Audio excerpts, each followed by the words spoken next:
Good evening and welcome to the latest edition of the Coach's Corner. My name is Kevin Papa. With me, as always, to my right is the coach Ian Bain. Coach, how you doing today? Good, thank you. Got a nice win over the weekend, back on the winning board. Probably one of the more dominant performances I've ever seen one of your teams play. Yeah, we played about as well as we could in all three phases. A couple of miscues here and there, but we were very good up front at the line of scrimmage. We had some explosive plays, some tough runs. Really a good balance of overall good football. All right, so let's get right to the game. It seems we started off as we normally start off, with the defense being on the field a little longer than we'd like, bending, not breaking. Yep. We get a nice 4th and 9, and Jack Nelly comes up with a solid tackle, stop the kid at 8 yards. We take the ball back, exchange a couple punts, and then we get our first score on a Gasparo to Davis 28-yard touchdown catch. Slant and go? No, it's just a post. The concept, the way it's designed is it's what we call a 3 vertical concept, and Jake is actually the last look before checking the ball down. And just the way that they played that coverage and that look, Jake was open. Had they been able to cover Jake, then in theory somebody else would have been open. And obviously worked out to our advantage to get him there and get him the ball for 6. So Jake is now, I want to say, scored in every game. Is it still strange to you to see teams open up man-to-man against him? No, I mean, everybody kind of comes out differently, and we certainly have answers if they're in man, if they're in zone, if they double Jake. If they don't double Jake, we've talked about that as a team. Things that we haven't run yet, but we know that, obviously situations where if somebody wants to take him away, just like if they try to take away Jack, we have ways to move him around, and Cole. So, but, to double team a receiver over and over again, it does leave you vulnerable other places. Sure. And so I think it's hard for teams to live in that world only. So it's really important that we capitalize when we do get matchups and isolated coverages that we like. I think they eventually switched to Weir underneath. Yeah, which is something we had planned for. They did something similar last year with Driscoll, and it's just they have answers, and we had to be ready to counter those, and I think we did a nice job of that. Okay, so we get the ball back, we drive down. Nice catch by Laz, gets us inside the 5. Unfortunately, we turn it over. Defense comes back on the field. First defense play looked like it could have been an intentional grounding call. Mm-hmm. Wasn't called. What's the actual distance that the refs are looking for in that? It looked like it was about 7 yards. Well, there's not a distance, really. One is the ball does have to get back to the line of scrimmage, and you're supposed to have a receiver in the area. With the change to Federation rules, for example, in NFL and college, if a quarterback's outside the pocket, he can throw the ball wherever. But in Federation high school rules, there's no such thing as being out of the pocket. You can throw it wherever. Now, this quarterback was in the pocket. You've seen Brady flagged for it a couple times where he'll overthrow the defense completely. Sure. And they'll say, no, there was no eligible guy there, so that's grounding. And I've thought that might have been the case. The referees did not, and that is what it is. So now he can't throw it out of bounds anymore either, right? There has to be a guy in the vicinity. Obviously, you can throw it over somebody's head, right. Which is kind of what we tell our guys to do. You can throw it at their feet. You have to be able to just present, but obviously if you throw it to nobody, even if the ball goes past the line of scrimmage, if it goes way over the defense, if it goes out of, there has to be somebody arguably in the area. All right, so that's going to bring us to our first play of the game. It's 2nd down and 4. The line does a nice shift, and AQ is shifted right into where the jet sweep, right into where the pulling guard goes, and the jet sweep is coming. Grabs the kid by the shoulder, throws him down one-handed. Pretty strong play for a safety. Great play. Yeah, good call by our defense coordinator. The kids have done a nice job trying to be more athletic up front, move a little faster, use their techniques, and we had a great call for what they called, and we were able to beat them to the spot and get the safety. So that's Campbell calling it into Wirtz. Wirtz calls it out, and they all shift. Mm-hmm. It was a really solid play. A play like that, how much does that play jack a team up after not scoring, and then 2 plays later you get a score? It's just a great answer by our defense. I think they answered the call a lot on Saturday when they needed to, whether we didn't get a score, whether we turned the ball over, whether we mishandled the punt, whatever. They just kept picking up the slack, and And that was huge. And the other thing that I'm thinking is obviously we got 2 points, but we're getting the ball and we should get it in pretty good field position because, normal kickoff coming from the 40, now you're kicking the ball from the 20. So that's significant. And then they free kicked it from the 20 and they used the kickoff, which Right. a lot of questions are being thrown about in the stands, not knowing what a free kick is. Squib kick, reason behind that, you think? Not wanting Nally or Cole to get it? Well, there's a couple of schools of thought with whether you punt the ball or squib kick. One, who's your kicker? How good is he? But typically, at least at this level, even a great kicker, like for example our guys, there might be less hang time. Mm-hmm. So the nice thing about having a punter is obviously if you can get the distance, but you can really control the hang time. So, and I also think punts are more difficult to handle, especially depending on how your punter kicks the ball, how the ball turns over, how it spins and rotates. Fielding a punt is significantly harder. So we like to use a punter, but it just all depends on personnel, what you're comfortable with, and not, for example, we've never practiced kicking a safety because why would you? Right. And we've had to do it, but it's not something we spend a lot of time on. So sometimes it's just, hey, this is what we do. This is what we've practiced the most. Let's not, if you've practiced all week with your kickoff coverage team defending squib kicks and covering squib kicks, to go in and do something totally different, I mean, it could end very badly. You got to do what you practice, and what you're comfortable with. So everybody's different. It's just feeling good about your call. So the squib kick brings us to our drive of the game, and it's a free squib. JB scoops it up, goes 10 yards, brings it to the Attleboro 39. Quick 23-yard pass to Jake, a drag route underneath. Yeah. Again, wide open. Yeah, it's just again a way to get him. Even if they double cover him, it's just a nice concept to even double teams won't double team that route. So if they had, two guys would be running across the field, which is sort of not always, depending on how you coach your double teams. A lot of times, certain routes will end up being a true double team, but if a route breaks a certain way, one guy will take him, the other guy will break off and help. So that's just one way we can kind of sneak him open. And again, he's the last look. So if you watch it, Tommy had plenty of time all day. The line did a really nice job. And he was able to go 1, 2, 3, and then Jake is number 4. And so he did a nice job being patient, not rushing anything. And the way that play's designed, if everybody does what they're supposed to, then the last guy should be open. So then we get Owen Palmieri out of the backfield, 14-yard, quick pickup, another first down. We're at the 4-yard line. Cole, there's trips to your left. Cole does a comeback route almost. What kind of route is that he caught for the touchdown? It's just a slant, but it's a slant that's a little different for that area of the field and with that coverage. And we obviously have our offense, as any team does, but we have a package of plays that we specifically like in the low red area versus the high red area versus the middle red area versus backed up. And, even plays that we run in the open field, say we called that play at the 50, it should be run differently than if we run our routes and our combos down inside the 5. Our spacing on routes changes because of the way we attack the end zone. So that's why that route might have looked a little different than most, but it's basically a slant that's modified for the situation. And the only one who tackled Cole on that was Jack on the celebration, so it was nice to see. Yeah. And so now, in the span of a minute or so, we go from 7-0 up to 16-0 up. Still 8 to play in the first half, but that's something that's been spinned on us a couple times where teams get a couple quick scores, and now we're fighting uphill, and now you've got them backed up. Mm-hmm. Teams go back and forth. Gasparo hits Nally on an arrow pass for his third touchdown pass of the game. Another big game for Tommy. Mm-hmm. We go into the half, 23-0. What's the message to the team? Just keep doing what you're doing.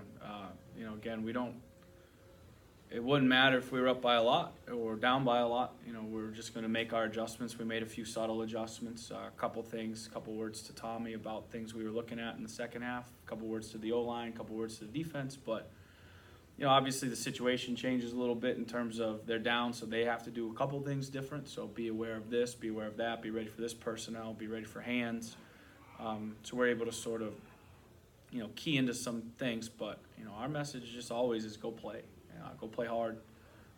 Don't take any place for granted and be in the moment. You know, like it doesn't matter if you're up 23 or down 23. Like you need to play this play like it's your last. So that was kind of it. And we wanted to come out. We wanted to start strong. We wanted to shut them out in the third quarter because we figured even if we didn't score, if we had a great third quarter defensively, that could be enough to win the game.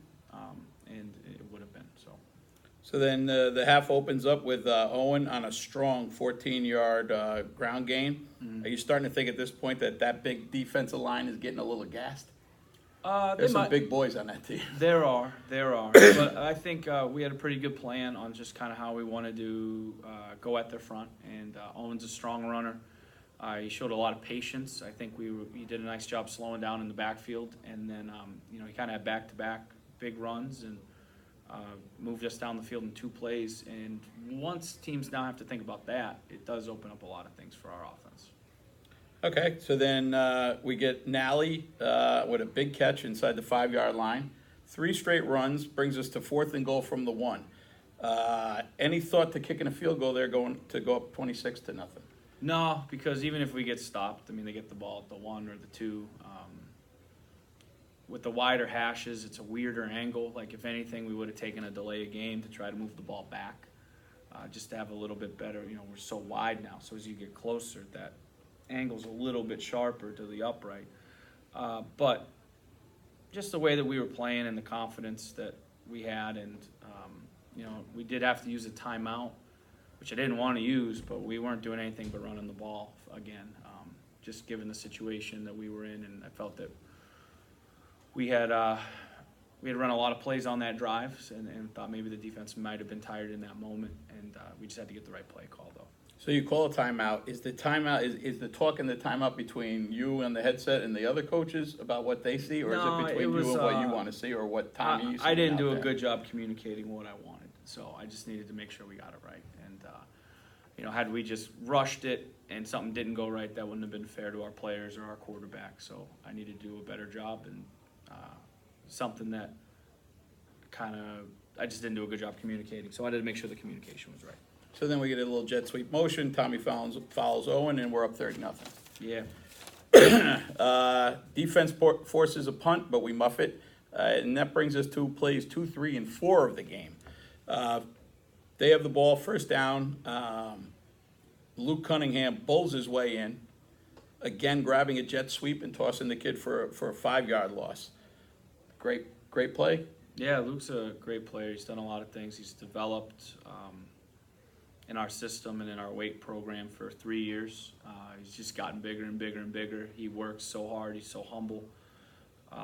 He's a great kid, great program kid, and I'm not surprised by his play at all. Last year, we lost him for a stretch, and it really hurt us.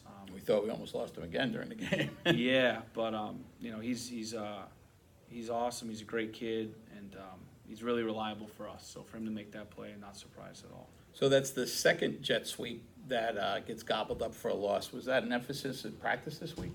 No more than usual. Just as long as guys read it and they do what they're supposed to do and they're where they're supposed to be, and we have certain keys that I think help us with the jet sweep.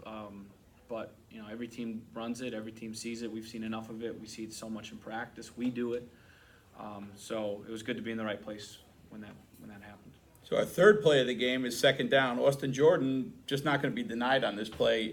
He gets squeezed by a blocker into another blocker, fights his way through, sacks Weir for an 11-yard loss. Austin Jordan should not play D-line, but he's one of the best in the area. He's just relentless, tenacious, and you're right, he won't be denied. So he's, he just gives the best effort really out of any kid I think we've ever coached. And you see that every week on the field with him.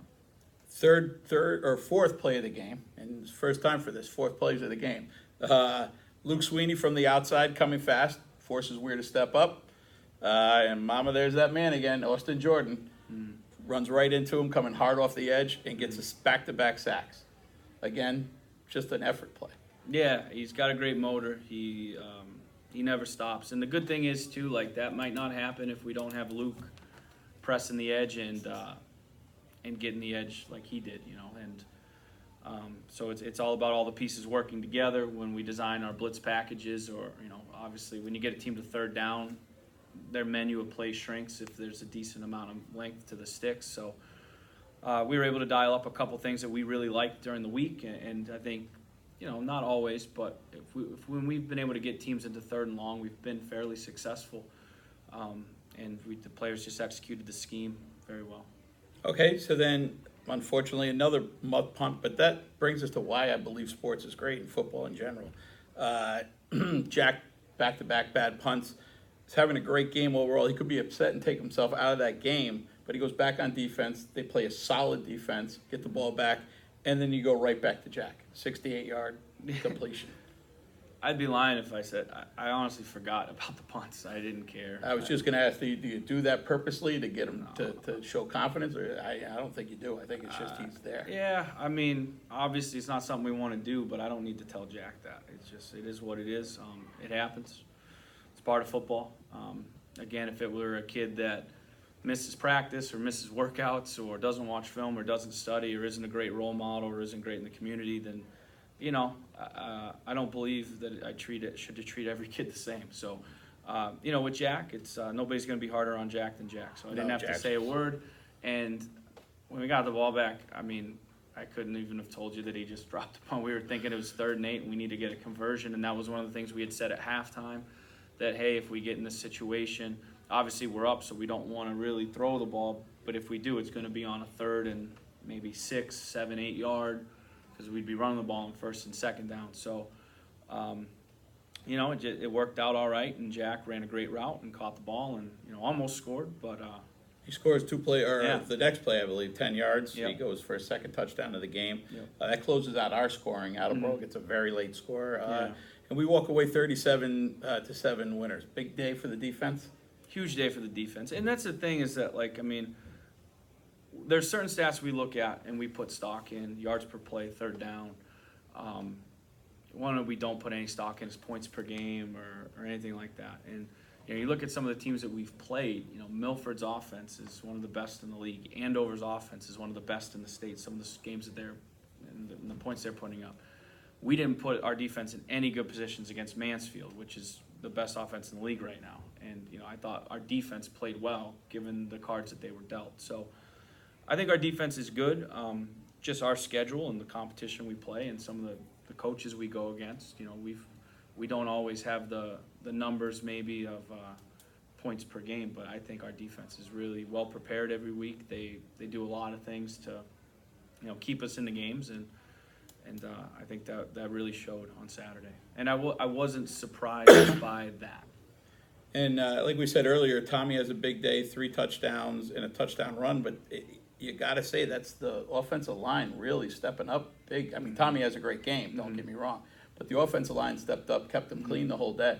Yeah, and again, I think we might have mentioned this or in the news, but this is kind of a point in the season where we see if we're peaking at the right time. And last year it was similar to where the order of the games flip-flop, but we finished with Taunton and Attleboro. This year we finished with Attleboro and Taunton. And those were games where I thought we ran the ball well in both games. I thought we protected well in both games. This is a new line, and this was their 6th game together. And, against pretty stiff competition, I think. Really no gimmies on our schedule. So, I hope part of that success that we had Saturday was we're coming together at the right time, gelling as a group. We've changed a couple things in terms of how we practice, and you factor that in with losing Dominic. That certainly didn't help us gel quicker, but it made us maybe make some changes that we had to make to get our guys in better situations. So, so I hope part of that is we're peaking at the right time, but we'll see Friday, and we got to keep moving forward. So now we're 4-2, currently the 2nd seed, and I know we have a long way before we go to get there, but that would mean a home game and a different line than CM. But now it's on to Taunton. So what does Taunton bring in? Other than Coach Sidwell coming back. Yeah, we've got to just take care of business. We know, Coach does a good job with his kids. Schematically, they're very sound. I think that they've been unfortunate with some bad luck with maybe a couple penalties that were questionable. A fluke play maybe here or there. I certainly think that their coaching staff has done a great job putting their guys in great positions. When you watch the film, final scores, don't always indicate how close the games were, but I thought they very well could have and should have beat New Bedford. They played Attleboro really, really well and tough, and they had some opportunities, but they have had some injuries too in that game. And even the Mansfield game, again, the final score was the final score, but they did they were very stingy, I thought. So we've got to bring a great effort, because I think they've gotten better as the year's gone on too. Some of those guys that had to step up for injuries are seasoned now. Similar in the way that Vinny Lackey is better now. So we've got to really take care of business. If we're kind of like last week, if we're caught in the past thinking about last week, or we're thinking about the future too much, it always comes back to hurt you. We got to live in the now. We got to play the game right now that we have in front of us. That's all that we can control, and we can just control the next play, which was going to be kickoff or kick return on Friday night. All right. It's always good to see Sid around. His son's playing on the freshman team. Always a great guy to talk to. So we have senior night coming up Friday. It's your first 4-year class. These kids going to hold a special place for you with this? Yeah, and they all do. They really do. Even the first group, even though we didn't get to know them as well, we still stay in good contact with Eddie Scanapico and guys like that. That's a very special group. But yeah, I think it'll be more weird next year. Not having a couple of those guys. I've never come to a Franklin practice without Alex Friggy or Tommy or any of those guys. So, it's going to be weird, but for now, I'm not going to get too nostalgic, because we got a lot of football left. Sure, absolutely. You had 30 kids returning. Most of all, you had 34. Most of all, 30 plus have played 4 years. That says something about what we're doing here. I think so. I think I think it's important too, as people question whether or not they want their kids to play football, or is the game safe. Obviously we've had injuries. We've seen that this year. But I would just challenge anybody to talk to our 30, 34, whatever number she said, seniors, and ask them what their 4 years was like here. I know they're not going to say it was easy, but I hope none of them regret their time. And I think that's the biggest thing. And when I interviewed for this job, however many years that was ago now, I want the kids to come out of here being better men, and whatever that looks like, we'll know later on in life. But it's about, we do need to win games. That's important. They keep score for a reason, but I think their experience here, and they can speak to that more than I can. But on my end, it's been good, and I think that we've tried to do everything we can to put them in good situations to enjoy winning, but also just enjoy developing in our program. Any quick funny stories you may have about any of the seniors, or that you want to tell on camera, or if not, no worries about that? I just want to give this kid a shout out, because I think he's the greatest. Alex Friggy, he absolutely lights up our defense every day at practice.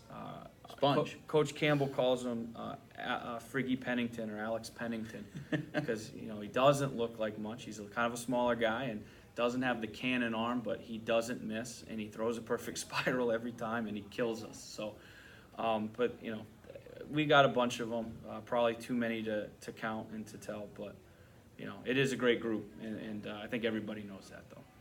Yeah. One of the funniest things I saw was this week. They have that cabaret I was telling you about, and 6 of your boys were in it. Papa Greco, Nally Friggy, Cole Sweeney. I must be missing somebody. Greco, did I say him?